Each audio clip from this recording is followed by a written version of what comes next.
jam lagi nih. Silakan Bang Argo dilanjut. Siap. Di roomnya Ya, siapa jadi Bang Kores nanti? Tunggu sini. Uti, tunggu Uti. Di sini. Sini Oh di lagi. sini. Jadi di sini Bang Kores. Jadi. Oke, baik. Sebentar Uti Watimena, saya mainkan dulu waktunya. Oke. Kalau sudah siap saya mainkan Uti. Sudah siap? ya silakan. Ya, silakan Uti. Ya, jadi Ustadz Alif saya udah kasih tahu Anda Ustadz Alif. Anda salah semua total Ustadz Alif. Anda dan pemahaman seluruh umat Islam bahkan Nabi Muhammad salah menilai Alif. Anda mengatakan Tuhan itu yang tidak takluk pada maut. Nah sekarang kamu bisa buktikan sendiri ya, yang tidak tunduk pada kuasa maut itu siapa di muka bumi ini, yang mayatnya, yang jasadnya tidak ada di kolong langit ini manapun juga. Itu kan artinya pembuktian dari omonganmu sendiri. Tuhan yang tidak tunduk pada kuasa maut ya, ketika dia mati ya dia hidup lagi. Adapun dia mati di dalam Yohanes 10 ayat 17, dan aku memberikan nyawaku untuk menerimanya kembali, tak seorang pun mengambilnya daripadaku, melainkan aku memberikannya menurut kehendakku sendiri, katanya. Ya, ketika dia mati di kayu salib kan atas kehendaknya, mengikuti kehendak Bapa, mematikan kutuk kuasa dosa. Itu dalam konteks, bro. Tapi untuk Yesus sendiri, sang firman itu, dia mengatakan tak seorang pun mengambilnya daripada aku. Nggak ada yang berani ngambil nyawa Yesus daripadanya. Aku berkuasa memberikannya dan berkuasa mengambilnya kembali. Nah ini tepat benar. Yesus itulah satu-satunya yang tidak tunduk pada kuasa maut, bro. Kuasa maut itu bahkan diinjak-injak, dipermainkan. Jadi Anda itu sudah saya tabok sendiri dengan pemahamanmu yang salah mengenai kitab kami, ya. Anda mengatakan tidak ada seorang pun yang melihat dia. Betul, bro. Allah kami itu roh. Justru yang bisa dilihat itu yang zat, ya kan? Allah kami itu roh, nggak ada yang bisa dilihat dia. Tetapi kan sudah dikatakan dia bukannya Allah yang ngumpet, yang nun jauh di sana, yang tidak serupa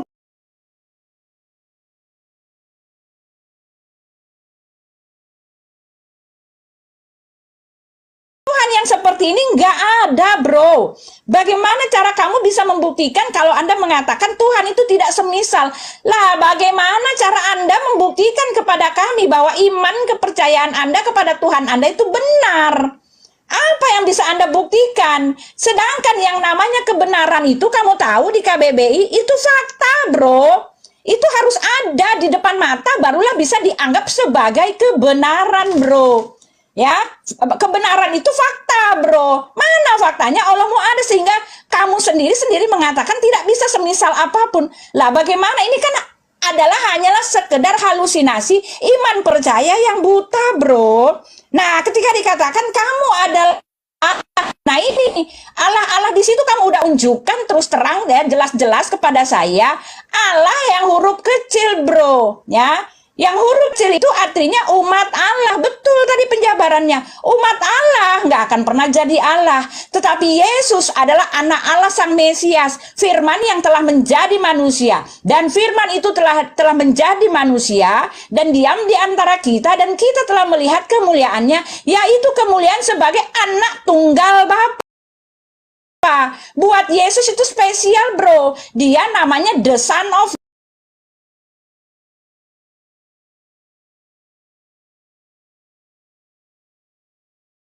God, bukan the children of God. Nah ini pun kamu salah lagi. Salah dari awal sampai akhir. Salah terus. Nggak ada benernya, Alif, kalau kamu bicara tentang Alkitab. Makanya saran saya, kamu jelaskan kitabmu sendiri supaya saya ngerti gitu loh. Supaya kami ngerti. Ya, karena kalau kamu pakai ayat Alkitab, kamu salah semua. Orang Kristen ketawain gitu loh, ya. Itu loh ya, di Mazmur 13 ayat 29, Mazmur 82, itu dia ya. Yang dimaksud di situ Tuhan satu-satunya yang tidak tunduk pada kuasa maut adalah Yesus ya. Karena jelas satu-satunya, fakta tak terbantahkan. Dialah satu-satunya yang hidup sampai sekarang. Dia telah naik ke sorga, tetapi dia telah mengatakan dia akan mengutus Roh Kudusnya. Dan Roh Kudus itu masih ada sampai sekarang, bro ya. Yesus satu-satunya tercatat di hari kenaikan. Kenaikan Yesus Kristus itu artinya tercatat dalam sejarah. Ketika dia naik ke sorga pun dia mengumpulkan ratusan pasang mata untuk menjadi saksi. Jadi kebenarannya sah. Dialah satu-satunya yang tidak tunduk kepada kuasa maut loh, ya. Adapun dia mati kan suka-sukanya dia karena dia sang firman. Tetapi dia mengatakan inilah tugas yang kuterima dari Bapakku. Bapa sang sumber bermaksud untuk menyelamatkan umat manusia dengan mengutus sang firman itu untuk mati di kayu salib. Nah itu tugas dari Bapa. Tapi sebagai sang firman tak bisa satupun yang menang. Oke, mohon maaf habis waktunya. Silakan Ustaz Alif, lanjut. Ya, baik, terima kasih. Ya, tentu Bu Uti tidak akan pernah membenarkan narasi saya. Kalau Bu Uti membenarkan narasi saya, mungkin malam ini juga Bu Uti syahadat. Atau paling tidak Bu Uti mengikuti paham Yudaism, di mana mereka tidak menuhankan manusia. Kalau Bu Uti akan terus menolak kebenaran Bible yang ada di kitab Anda. Ketika Anda tanyakan tentang ketuhanan di dalam Islam, Bu Uti, sudah finish kami menyampaikan bahwa tidak ada yang semisal. Bu Uti mau digelar kayak manapun nggak bisa. Tuhannya umat Islam itu nggak bisa dipaksa mau digambarkan menjadi makhluk. Makanya dikatakan di dalam kitabnya Al-Farqu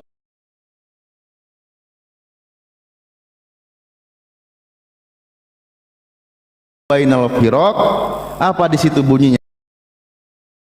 Mahma tasawarta bibalik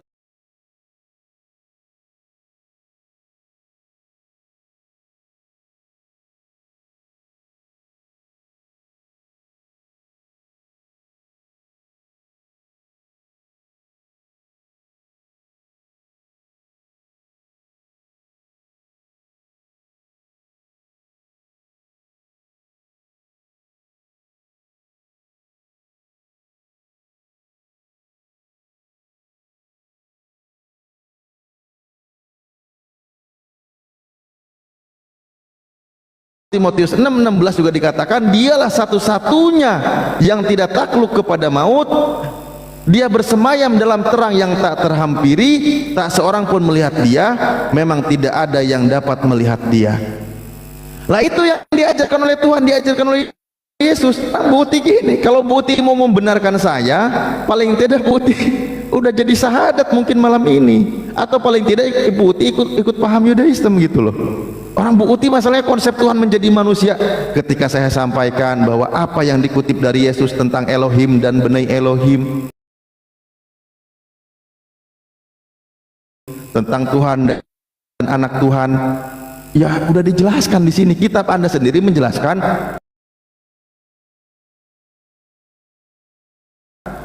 Bukan berarti manusia itu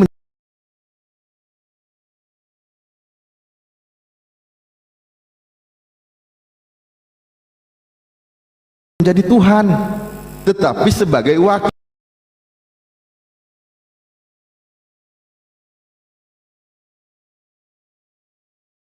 Tuhan, penyampai firman Tuhan. Artinya apa? Seorang nabi utusan Tuhan. Nah, makanya Bu Uti itu tadi makin kesini makin membuktikan narasi Bu Uti itu keluar dari konsep pemahaman dari ketuhanannya kalangan Bani Israel. Kenapa saya bilang demikian? Tuhan itu menjadi yang manusia agar dia mati di kayu salib. Yesus dia itu tidak takluk kepada maut, buktinya dia hidup kembali. Lah ini justru yang terhampiri, kita seorang pun melihat dia. Yesus kan dilihat, dia dibunuh, dia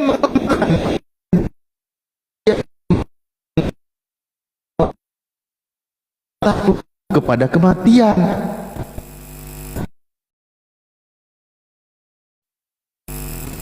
Oh, Suaranya Ustaz Alif putus-putus kayaknya. nah, ini mereka Putus-putus Ustaz Alif suaranya. menjadi ujian bagi Tuhan, bahkan 7 perkara yang dibenci oleh hatinya. Apa itu? Bersaksi dusta, menumpahkan darah manusia yang tidak bersalah. Itu di dalam Tuhannya Bani Israel, bahwa menumpahkan darah manusia yang tidak bersalah adalah kekejian bagi Tuhan. Membunuh Yesus, manusia tidak bersalah, kekejian bagi Tuhan. Loh, kenapa tiba-tiba dalam konsep Kristen untuk penebusan dosa karya terindah? Bukan, itu bukan pengajaran Tuhan para nabi. Bahkan Yohanes 8:44 dikatakan, iblislah yang menjadi bapakmu karena kamu melakukan keinginan-keinginan bapakmu. Itu membunuh Yesus adalah melakukan keinginan iblis. Penyaliban itu adalah konsep dari konsep iblis. Maka iblislah yang menjadi bapakmu. Padahal kata Yesus, jika Allah adalah bapakmu, kamu akan mengasihi aku.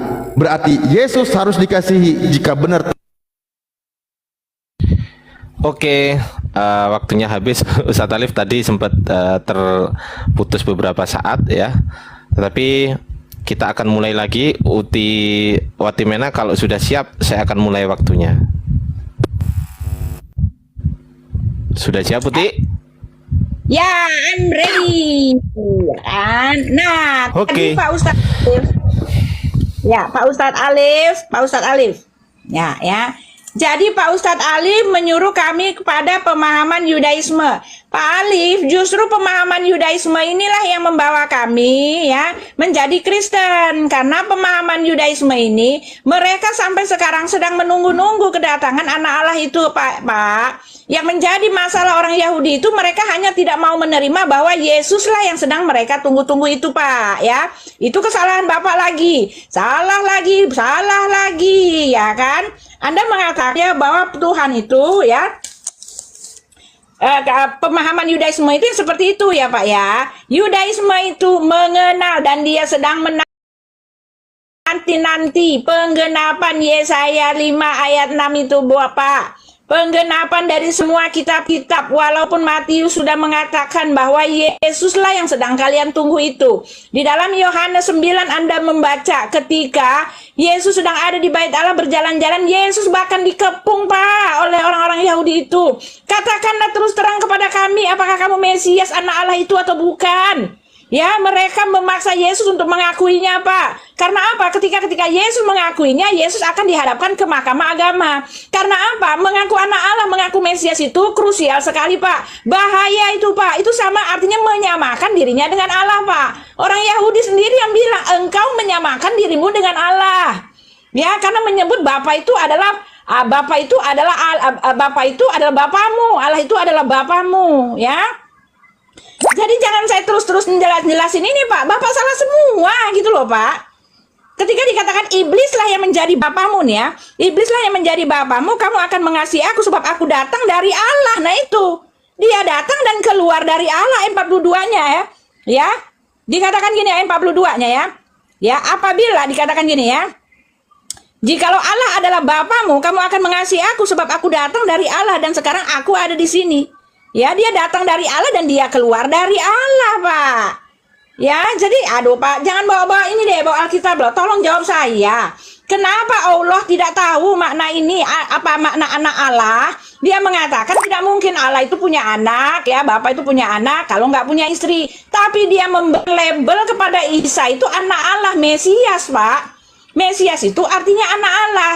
Lah, kenapa ada? Lalu dia mengatakan nggak mungkin, tetapi kok Isa bisa gitu loh Pak. Isa itu tanpa hubungan suami istri, tapi kok dia bisa gitu loh Pak. Lalu dia pun bermakna anak Allah. Nah ini kan konsep yang gabrul di tempat Bapak. Ya, di lain sisi Tuhan mengatakan, Allah mengatakan nggak mungkin. Di sisi lain dia memberikan fakta, mungkin terjadi juga. Ya, ada yang lahir tanpa urusan wik. Dan dia disebut anak Allah, dia disebut Mesias, Isa Al-Masih. Coba cari deh, tanya orang Arab, Al-Masih itu artinya apa? Mesias, bro. Mesias itu artinya apa? Anak Allah, bro. Ya, jadi di dalam konteks kalian, bahkan di dalam Bukhari itu dikatakan yang menjadi penebus kamu, ya, yang mati untuk kamu itu menanggung dosa kamu. Ini ya orang Yahudi.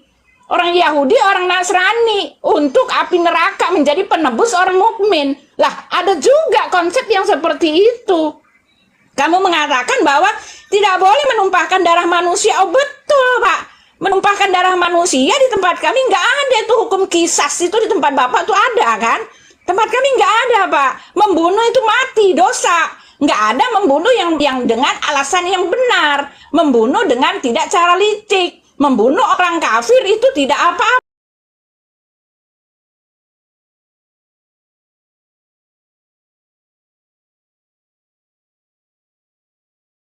Ya nggak ada begitu Pak, itu nggak ada di tempat kami. Membunuh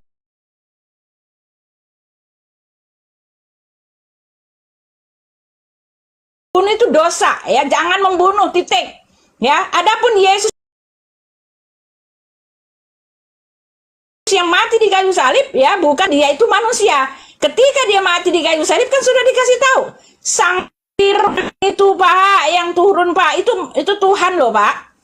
Ya Firman itu loh, latar belakangnya sudah dikasih tahu, dialah Sang Firman yang menjadi manusia. Adapun dia mati itu untuk menanggung segala kutuk dosamu, mematikan kutuk dosa itu Pak. Karena Allah itu, dia itu maha menghukum Pak. Semua dosa di dalam Nahum 1 itu dibaca, Allah itu dia pembalas penghukum, tidak sekalipun dosa tidak akan bebas dari hukuman.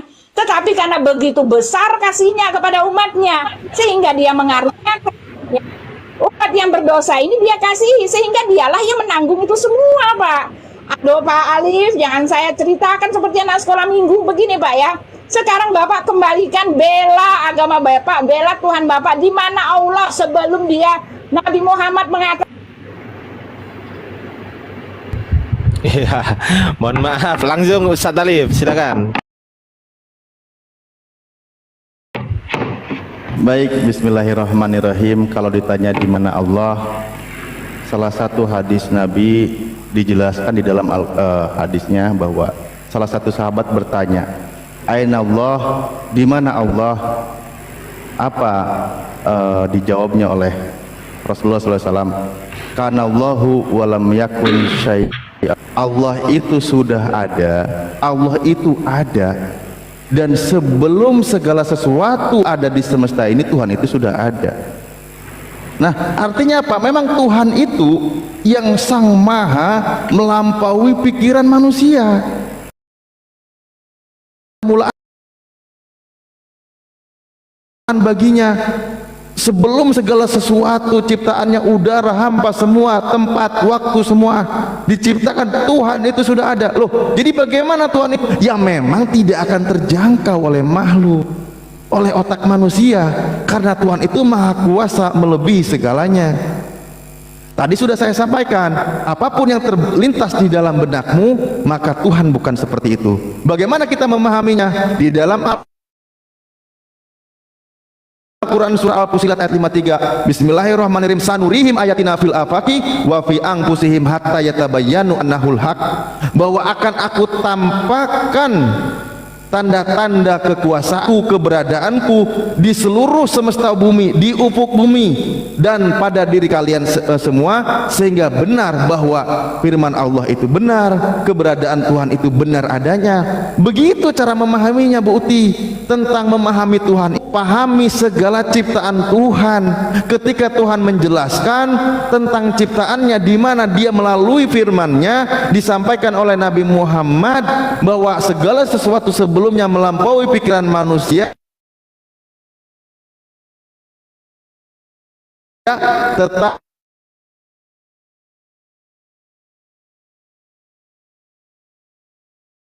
tapi sudah diberitahukan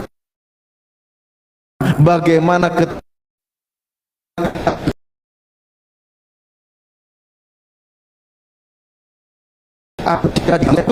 Oke, kita kembali ya. Makasih sampaikan beda. Nih, saya ke open cam ya. Balikan ke layarnya. Oke, nah di sini dikatakan ya, Yohanes Laputi, saya kasih tahu ya. Tadi di Amsal 6:16 jelas dikatakan pembunuhan terhadap manusia tidak bersalah adalah sesuatu yang dibenci oleh Tuhan. Ingat itu, saya buka dulu datanya. Ini kata di sini. Tetapi yang kamu kerjakan ialah usaha membunuh aku seorang yang mengatakan kebenaran kepadamu. Orang Yahudi itu memang berusaha bunuh Yesus. Yesus itu bukan kehendak Yesus dan bukan Yesus. Oke, saya tutup dulu ya sebentar. Ngelag ya. Aduh, sayang sekali jaringanku.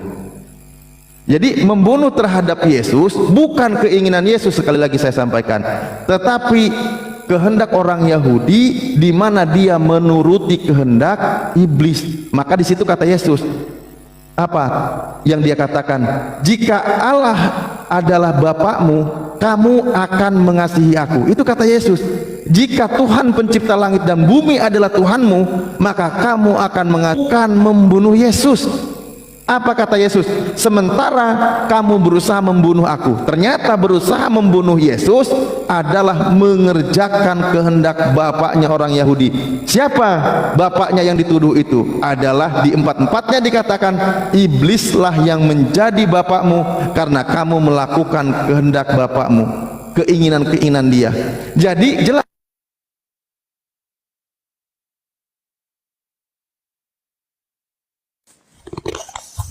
Oke, baik.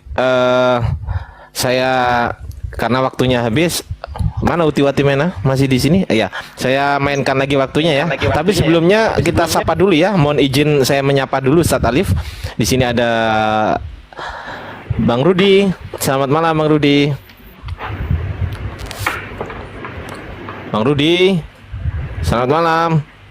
Lai, suaranya masuk nggak? Suaranya masuk nggak, Lai? Ya, Coba cek. Selamat malam. Oke. Lai, kita nggak di mari ya. Kita roomnya. Tahu ya. Ya, kita roomnya nggak di mari. Kita roomnya di nanti ada satu lagi. Kenapa? Nanti dikasih linknya. Cek suara. Oke. Ya sudah, lanjut dulu. Nanti waktu saya habis. Ya, oke, siap-siap. Saya Langsung mainkan aja dulu lah, ya pindahkan. waktunya ya. Main di sini. Ya. Iya. Oke. Halo. Oke. Ya. Ininya timnya di sini yang ngurus. Oke, lanjut. Silakan Uti Watimena.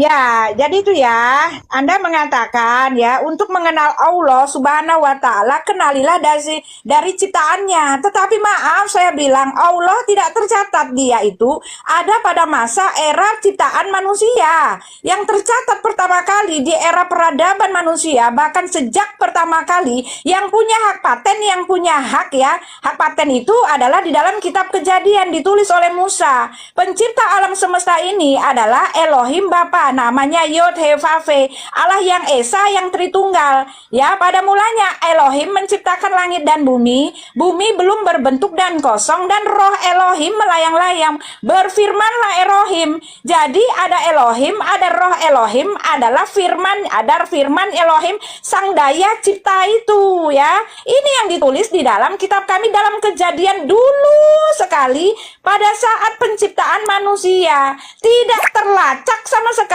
bahwa Allah Subhanahu wa Ta'ala, Allah Azza wa Jalla lah yang menciptakan itu semua. Jadi ketika Allah Azza wa Jalla mengatakan ingin kenal dia, lihatlah ciptaannya.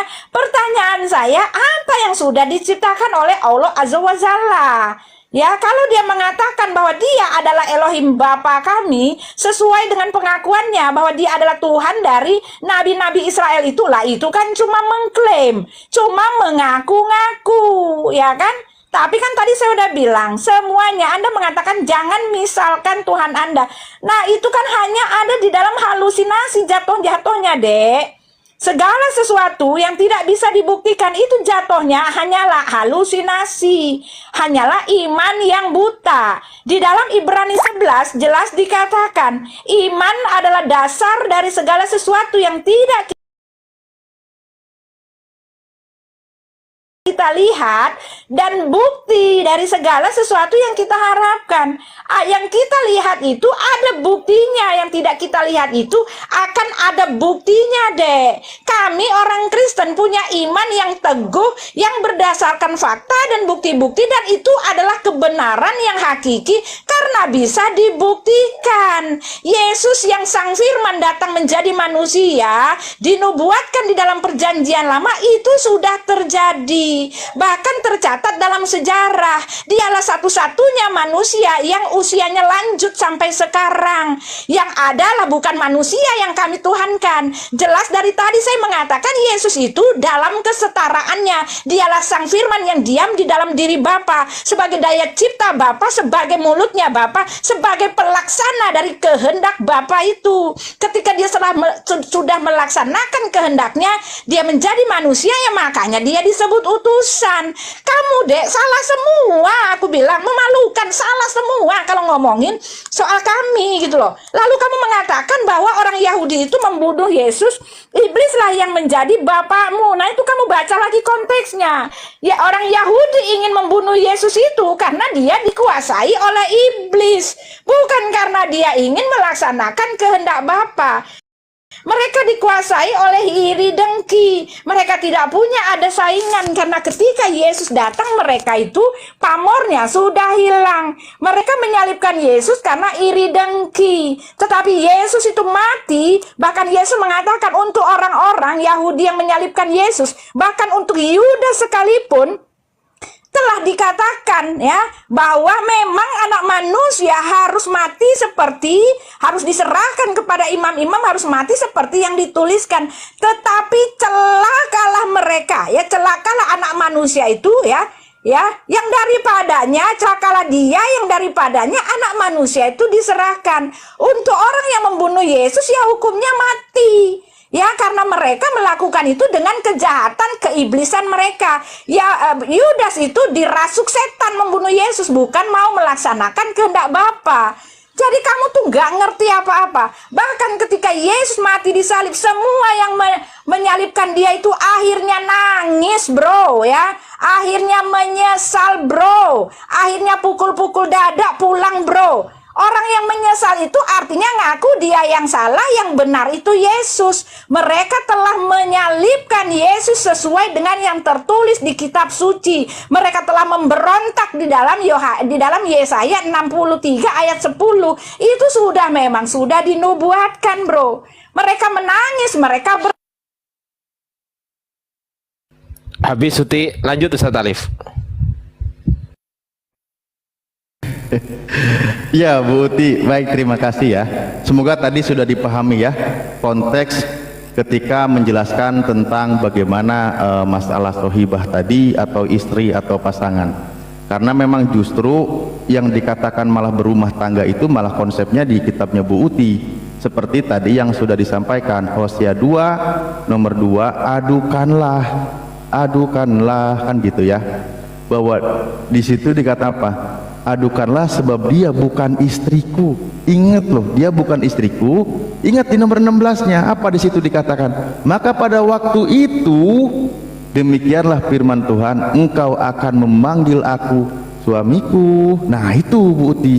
Jadi justru kalau Anda tadi membahas tentang Al-An'am, nah justru malah di kitab Anda sendiri yang sedang menjelaskan ada suami dan istri. Nah oke, saya cuma lagi kembali ya, jangan bawa-bawa lagi Al-01. Justru ada yang manggil istri dan suami adalah kitab Anda. Nah sekarang kembali ya, bahwa Amsal 6:16 yang tadi sudah saya katakan, kekejian bagi Tuhan, penumpahan darah yang tidak bersalah. Nih saya tekankan lagi, saya kasih tahu Bu Uti, makanya ini ajaran siapa ini Bu Uti kayak gini nih? Bingung saya ini Bu Uti ini. Bukan masalah saya tidak paham Bu Uti. Bu Uti dibutakan sampai sekarang.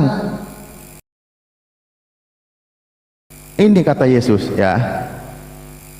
Nih saya katakan sekali lagi. Aduh ini kabelnya ngalangin terus.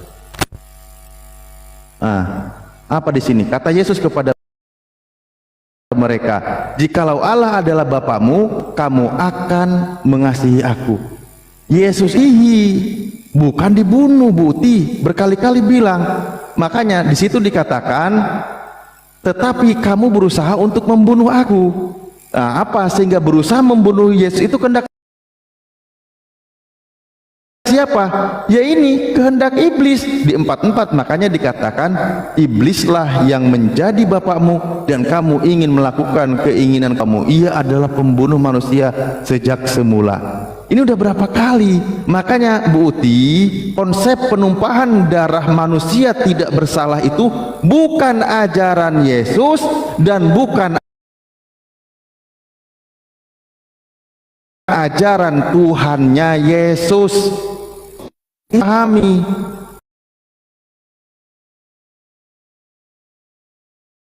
Karena di sini tadi sudah dikatakan, nih kalau tidak percaya nih, 6 perkara yang dibenci Tuhan, bahkan 7 perkara menjadi kekejian bagi hatinya. Mata sombong, lidah dusta, tangan yang menumpahkan darah orang yang tidak bersalah. Ini kekejian bagi Tuhan ini. Bukan konsep Tuhannya Bani Israel dan bukan ajaran Yesus. Kata Yesus siapa? Berusaha membunuh Yesus. Iblislah yang menjadi bapakmu. Nah, siapa di situ bapak yang mengajarkan tentang konsep membenarkan pembunuhan terhadap Yesus sehingga dikatakan iblislah yang menjadi bapakmu? Nah, perlu Bu Uti cari tahu. Nih, contoh siapa yang mengajarkan? Yaitu orang-orang yang dipilih sesuai dengan rencana Tuhan Bapa kita dan yang dikuduskan oleh Roh supaya taat kepada Yesus Kristus dan menerima perintahnya. Kiranya kasih karunia dan damai sejahtera makin melimpah atas kamu. Nah, ini dengerin Bu Uti. Ini siapa yang mengajarkan percikan darah ini? Siapa ini? Siapa ini? Ada lagi di mana? Di Roma tentang darah.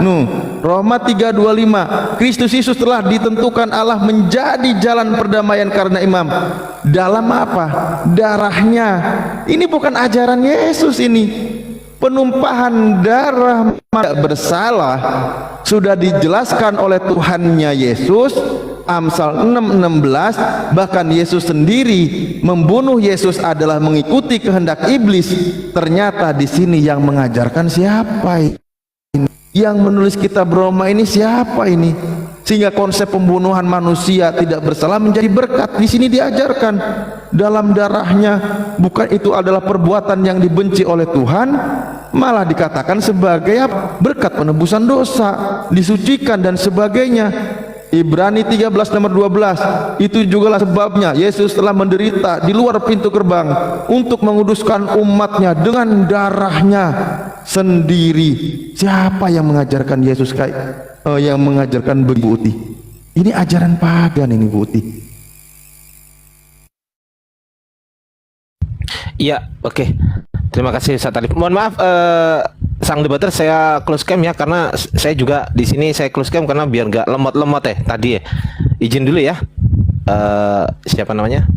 Sang debater, dan juga waktunya Bu Uti Watimena. Kalau sudah siap silahkan berbicara, saya akan menyiapkan Giliranku waktunya. kapan? Oh. Mana ya, aku diundang sini karena mau berdebat. Ya, sebentar. Aki Kores. Di sini saya sudah Pak ya, di sini saya sudah Pak. Dikit lagi Ya, Pak. masuk. Ya, dikit lagi Pak. Ya, oke. Saya sudah ya, karena apa? Sudah Oke. muter-muter. Tunggu dulu, Ti. Kalau sudah siap bilang ya. Ya, udah, sudah siap saya. Oke. Sekarang. Dikit lagi ya, sabar Pak Rudi. Dikit lagi Pak Rudi. Ya, jadi Pak Alif sudah muter-muter ya. Dia mengatakan bahwa yang membunuh manusia, Yesus itu dibunuh oleh manusia. Pak, saya udah jelaskan, janganlah diputar-putar. Lebih baik Bapak bela. Pertanyaan saya Pak Alif, tak satu pun kau jawab Pak. Tidakkah bisa engkau menjawab pertanyaanku? Di mana Allahmu sebelum dia mengatakan kun fayakun, sebelum dia mengatakan dialah pencipta langit dan bumi? Ini kan cuma halu Pak. Ketika Bapak tidak bisa menjawab saya sepatah pun, setitik pun, Anda itu sudah mengibarkan bendera putih sebelumnya Pak. Jadi nggak usahlah kesana kemari mencomot-comot ayat orang, comot sana comot sini, gabung-gabungkan cucokologi, lalu membuat narasi yang salah menurut pikiran Anda sendiri, dibenar-benarkan, dipaksakan ya. Tadi kan saya udah bilang ya, iblislah yang menjadi bapakmu. Orang-orang Yahudi ingin membunuh Yesus bukan karena mereka menuruti kehendak yang dari Bapa. ya supaya Yesus mati di salib. Bukan Pak tapi mereka itu karena iri dan dengki. Oleh sebab itu Yesus mengatakan mereka itu umat yang tegar tengkuk, umat yang memberontak ya Pak Sudah dikasih tahu pembunuhan niat di dalam diri mereka itu bukan karena melaksanakan kehendak Bapa, tetapi mereka berdosa atas perbuatan mereka sendiri. Oleh sebab itu mereka itu masuk neraka. Iblis yang jadi bapak mereka karena mereka menuruti hati mereka yang jahat. Ya ingat ya, kan Yesus sudah bilang ya, mereka itu akhirnya juga bertobat Pak. Bapak baca di dalam Lukas itu, betul Yesus ini anak Allah ya. Mereka menyesal menyalibkan Yesus karena apa? Karena mereka melakukan itu atas dosa mereka, dikuasai oleh setan-setan dan itu dosa. Yesus walaupun dengar ya, Yesus walaupun tidak disalibkan dengan cara begitu, ada begitu banyak cara Tuhan untuk melaksanakan kehendaknya mati di kayu salib. Walaupun saat itu mungkin gak ada Yudas, ya ada cara lain. Karena dia itu Allah yang Maha Kuasa. Dan karena Yesus ini, kamu tahu, Yesus itu kenapa harus mengikuti kodrat manusia? Yaitu dia telah jadi manusia. Jadi peristiwa penyalipan itu berjalan menurut alur peristiwa saat itu sebagai manusia. Sebagai manusia dia itu dibenci, dia itu diirikan oleh orang Yahudi karena mengalahkan kehebatan mereka dalam berapologet menjelaskan Tuhannya. Orang Yahudi membunuh Yesus karena benci, karena dirasuk iblis. Yudas membunuh Yesus karena dia kuasai setan, dia menjual Yesus. Oleh sebab itu ya, Yesus mengatakan celaka Pak. Jadi itu tidak tahu apa, tidak mengerti. Pertanyaan saya tinggal satu, tolong jawab saya supaya saya tahu Bapak punya jawaban. Kalau enggak jelas ya kata saya, yang kamu maksudkan Allah itu hanyalah halusinasi kamu. Ya, kalau kamu nggak bisa jelaskan, kan tadi sudah bilang, ya yang namanya kebenaran di KBB itu fakta. Ya, di dunia nyata pun kebenaran itu harus ada bukti. Dan iman Kristen ya, Yesus mengatakan tidak pernah aku berbicara dengan sembunyi-sembunyi. Apabila engkau ingin diketahui oleh semua orang, tampakkanlah dirimu. Ya, Elohim Bapa pun begitu mengatakan tidak pernah aku berbicara dengan sembunyi-sembunyi.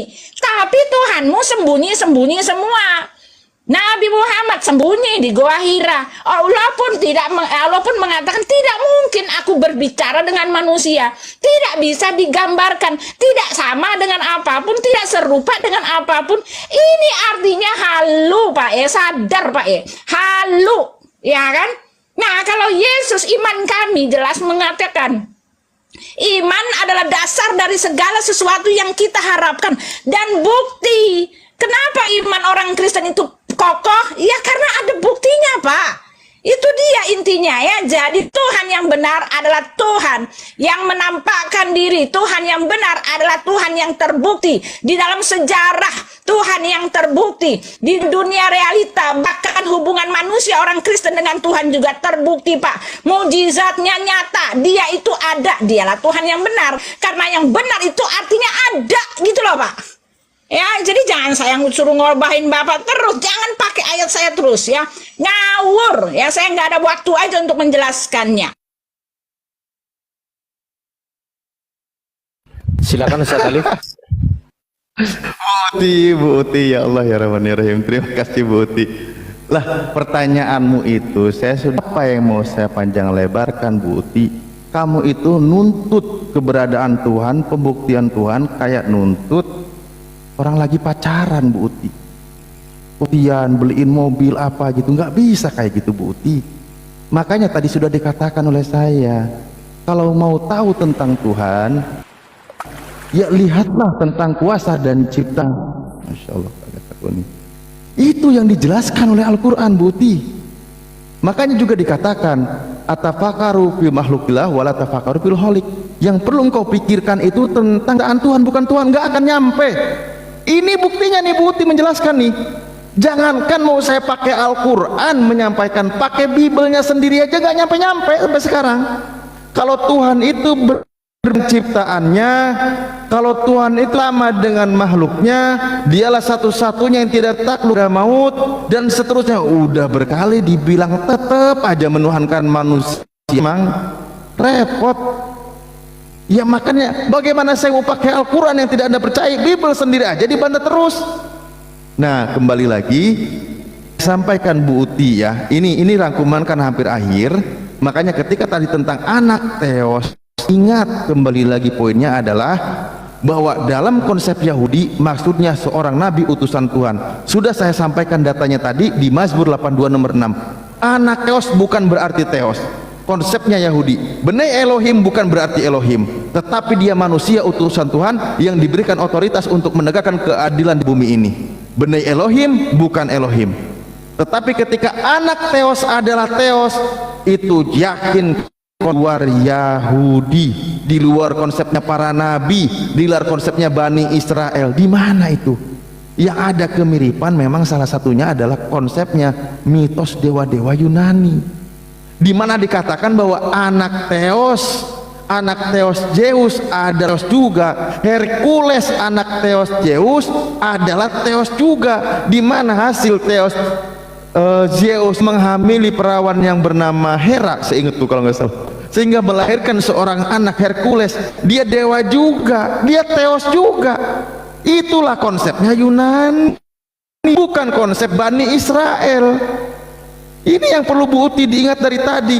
Makanya ketika konsep penebusan dosa, pembunuhan terhadap manusia, di mana tadi Bu Uti sendiri menyampaikan benar, ternyata pembunuhan terhadap Yesus bukan kehendak Tuhan, tetapi kekejian dari orang Yahudi yang berusaha membunuh Yesus. Betul, sudah sendiri dikatakan dia menyesal karena menyerahkan manusia tidak bersalah. Dan itulah kitab Anda, betul, di situ Anda sadar. Di situ Anda sadar pembunuhan terhadap Yesus bukan kehendak Tuhan sang pencipta langit dan bumi, bukan kehendak Tuhannya Bani Israel, bukan kehendak Tuhannya Yesus, tetapi adalah kehendak. Mari kita bahas siapa di situ. Karena yang mengambil kesempatan dalam dinarasikan Yesus mati disalib, ditumpahkan darahnya, digoreng, dijual oleh Paulus. Seperti yang tadi saya tampilkan datanya, di mana terjadi keberkahan, malah di situ dikatakan banyak kitab Anda menyebutkan bahwa dari darahnya Yesus menjadi perdamaian, menjadi penebus dosa. Itu bukan konsep dari kitabnya Yahudi, bukan konsep penawaran Yesus. Makanya kata Yesus, iblislah yang menjadi bapakmu karena kamu berusaha membunuh aku. Konsep pembunuhan terhadap Yesus yang Kristen ini, yang Bu Uti imani, bukan konsep dari Tuhannya Bani Israel. Tetapi siapa bapak di situ mengajarkan? Siapa yang mengajarkan kitab Roma? Siapa yang mengajarkan kitab Ibrani dan seterusnya? Yang menjadi bapakmu di situ siapa? Makanya Yesus berkata di Matius 23 nomor 9, dan janganlah kamu memanggil bapak akan seorang pun di muka bumi ini, karena hanya ada satu bapakmu juga. Nah, siapa yang menjadi bapakmu dan mengaku dan mengajarkan ini?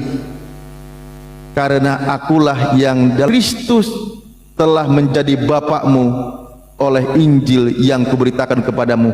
Paulus justru mengaku bapak di situ. Ternyata Paulus yang menawarkan konsep penebusan dosa melalui penumpahan darah, dan dia mengaku bapak, tidak ada satupun bapak. Oke, sudah habis waktunya. Sekarang saya akan tanya kepada kedua belah pihak, mau berapa ronde lagi atau bagaimana? Saya tanya dulu ke Ustadz Alif dan juga Uti Watimena, mau berapa ronde lagi, karena di sini mau akan dilanjutkan Bang Rudi Yohanes dan juga Bang Kores. Ya, saya tanya dulu. Gimana Ustadz Alif? Gimana? Closing ya, closing. Tunggu, sabar Uti, saya ngomong dulu ya. Gimana Bang Rudi? Closing Pak Rudi. Ya, closing dulu. Gimana Ustadz Ya, Alif? aku diundang, katanya mau main langsung nih. Mana nih? Iya. Oke, silakan. Setelah ini ya Bang Rudi ya. Setelah ini ya. Ini ya. Closing. Ya, Kalau closing, saya lanjut ayo. Ini Bu Uti nggak sabar pengen closing. Yuk. Saya mau Buti udah nggak tahan. Tahu siapa bapaknya Buti ya? Enggak, Ya, nanti sebentar, saya ini mau- Bang Rudi sama jadwalnya sama Aki Kores. Jadi Ustadz Alif jadwalnya sama Uti Watimena gitu Bang Rudi ya. Sabar ya. Oke, Bu Uti udah mulai? Udah siap? saya ya. Oke, Ya, sebentar jadi ya, tunggu. Udah siap belum? Ya, siap. Oke, kita buat 5 menit atau 4 menit nih? 5 menit. Saya mau closing, sekalian saya menjawab. Oh, ya kan? closing ya. Oke, Saya mau siap. Ustadz Ya. Alif setuju ya, Ustadz Alif? Ya udah ya, ini udah mau selesai juga tuh, udah mau waktunya jam 10. Butinya udah nggak tahan. Ya udah. Kita harus gini Buti, saya harus tanya lawannya dulu kan gitu. Oh, kalau Bu Uti mau CS ya udah. Habis CS Bu Uti, Ustadz Alif CS. Mantap. Oke, siap. Oke. Penutupan berarti ya. Oke, lanjut. Mulai Buti. Jadi ketika Muslim sudah lari-lari ke Paulus mengatakan ya itu cocokologi ala Pak Juma. Ya iblislah yang menjadi bapakmu sehingga kamu menuruti keinginannya. Kamu baca nggak itu? Di dalam Matius 5, iblis jikalau hidupmu tidak lebih baik daripada hidup orang-orang Yahudi itu, ya iblislah yang menjadi bapakmu, kamu tidak akan masuk dalam kerajaan surga. Kamu baca apa di situ? Semuanya di situ adalah ada padamu ciri-ciri orang yang iblis adalah bapaknya. Kamu baca Matius 5 sampai habis. Semuanya itu ada pada ajaran nabimu. Menceraikan boleh, berkata kafir boleh, dan semuanya ya. Membunuh boleh. Itu semuanya ajaran yang iblis lah adalah bapakmu, ya kan? Lalu dikatakan di situ kamu nggak akan masuk kerajaan sorga. Itu dia maksudnya, bro. Ya, lalu dikatakan iblis adalah bapakmu. Kenapa kamu sambung-sambungkan ke Paulus? Kamu baca di situ. Paulus mengatakan aku ini bapak huruf kecil. Ya, bukan Bapa Tuhan yang dimana kalian sembah, yang dimana kalian puji, yang kalian muliakan, bukan. Bapak di situ tadi jelas, kamu baca sendiri. Bapak sebagai seorang ayah, seorang pendidik. Lalu Paulus mengatakan ikutilah teladanku, katanya. Bukan ikutilah firmanku. Nah ini kan cocokologi lagi, bro. Sedangkan iblis lah yang menjadi bapakmu. Kamu baca di situ ya, keterangannya paling luas itu di Matius 5. Siapa kalau yang Tuhannya adalah iblis? 1, yang mengkafir-kafirkan. 2, yang boleh menceraikan istrinya ya. 3, yang punya hukum gigi ganti gigi, mata ganti mata, hukum kisas. Yesus itu justru sedang membuka ajaranmu di situ, bro ya. Itu kalau kamu baca semuanya ya. Nah, kamu lagi mengatakan bahwa itu ajaran pagan. Bro, saya mau kasih tahu ya. Orang Yahudi itu menyalibkan Yesus, kamu tahu nggak? Di dalam Matius 26, kamu baca. Mereka menyalibkan Yesus karena Yesus akhirnya mengaku dia itu anak Allah, bro. Mengaku Mesias. Kenapa ketika dia akhirnya ngaku Mesias, dia disalibkan? Karena dianggap menghujat Allah. Kenapa kalau cuma nabi yang artinya Mesias itu nabi menghujat Allah? Oh enggak, bro. Ya, ketika dikatakan Yesus itu anak Allah, Mesias menghujat Allah, menyamakan dirinya dengan Allah, bro. Yesus itu disalibkan dengan tuduhan mengaku Tuhan di situ, ya.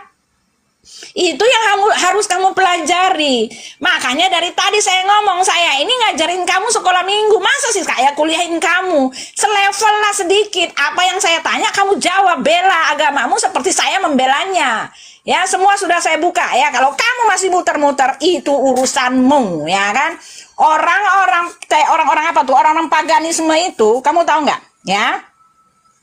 Mereka mempunyai konsep anak Allah, Allah anak, ya kan? Itu sama dengan di tempatmu, yang salah kepikir. Kan tadi saya udah bilang, ya Isa itu, ya Allah mengatakan, ya tak mungkin Allah punya anak kalau nggak punya istri. Tapi jelas-jelas dia menunjukkan ada yang bisa lahir tanpa berhubungan suami istri. Yaitu Yesus yang disebut anak Allah di tempat kamu. Nah ini kan konsep yang salah di tempat kamu. Nah kalau begitu yang salah punya konsep salah anak Allah dengan Allah Bapa, ya kamu itu yang pagan. Karena kan dari tadi saya mengatakan konsep anak Allah, Allah Bapa di tempat kami bukanlah yang dipikirkan para pagan, bukan yang dipikirkan oleh Allah. Saya potong Uti Watimena 1 menit terakhir untuk closing Uti Watimena. Silakan closing, statement closing, silakan. Jadi itu dia ya, bukan yang dimaksud. Jadi pagan sama Al-Quran ya sama dong. Salah konsep mengenai anak Allah di tempat kami. Anak Allah sudah saya kasih tahu tadi ya. Ya itu saja teman-teman, kalau ada salah kata minta maaf, kami hanya mempertahankan kebenaran. Saya menghormati agama kalian seperti kalian juga menghormati agama kita. Kita hanya berdialog,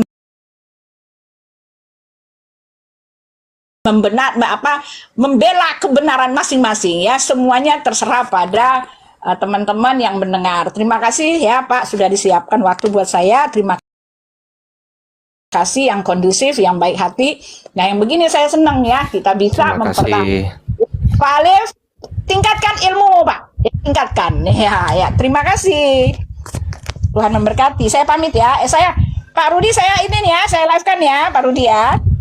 Ya Bu. Bu Uti nggak boleh pamit, belum beres dialognya.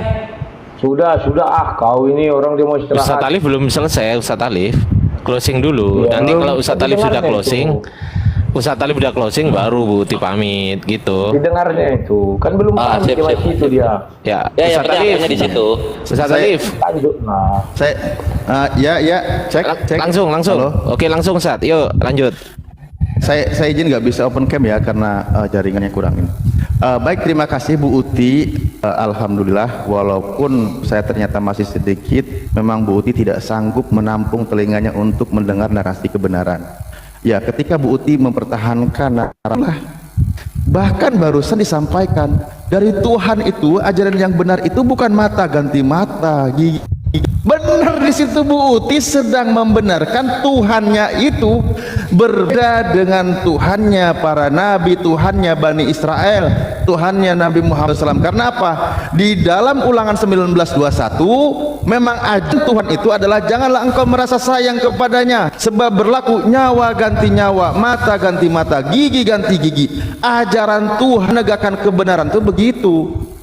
Bukan ajaran manusia tidak bersalah, bunuh oleh orang bersalah, malah jadi penebusan dosa manusia yang percaya kepada. Bukan itu ajaran Tuhannya kalangan Bani Israel. Bukan itu ajarannya Tuhan pencipta. Bukan. Nah, ilmu yang secuil aja yang saya sampaikan, Bu Uti menolak kebenaran. Gitu loh. Makanya ketika Bu Uti tadi menolak ajaran ini, sedang menjawab memang Tuhannya berbeda, tidak sesuai dengan ajaran kalangan para nabi. Itu yang perlu dipahami ya. Karena saya sudah sampaikan berkali-kali, memang Yesus tidak mengajarkan pembunuhan terhadap Yesus yang tidak bersalah, adalah penebusan dosa. Bukan ajaran Tuhan yang benar. Amsal 21:18 mengatakan orang fasik menjadi tebusan orang benar. Tuhannya Bani Israel mengatakan justru orang fasiklah yang menjadi tebusan orang benar. Bukan dibalik, orang yang benar dibunuh menjadi tebusan orang berdosa. Padahal Yesus sendiri yang bahwa dia diutus untuk orang berdosa, mengajarkan bertobat, bukan dibunuh berdosa. Kebalik ajaran Bu Uti. Memang Bu Uti itu nyerong dari ajarannya nabi kalangan Bani Israel gitu. Ketika saya sampaikan kebenaran Al-Quran, saya sampaikan tentang Tuhan, apa yang mau Bu Uti terima? Kalau Tuhan itu berbeda dengan makhluknya, laisa kamislihi syai'un, bahwa tidak semisal dengan makhluknya.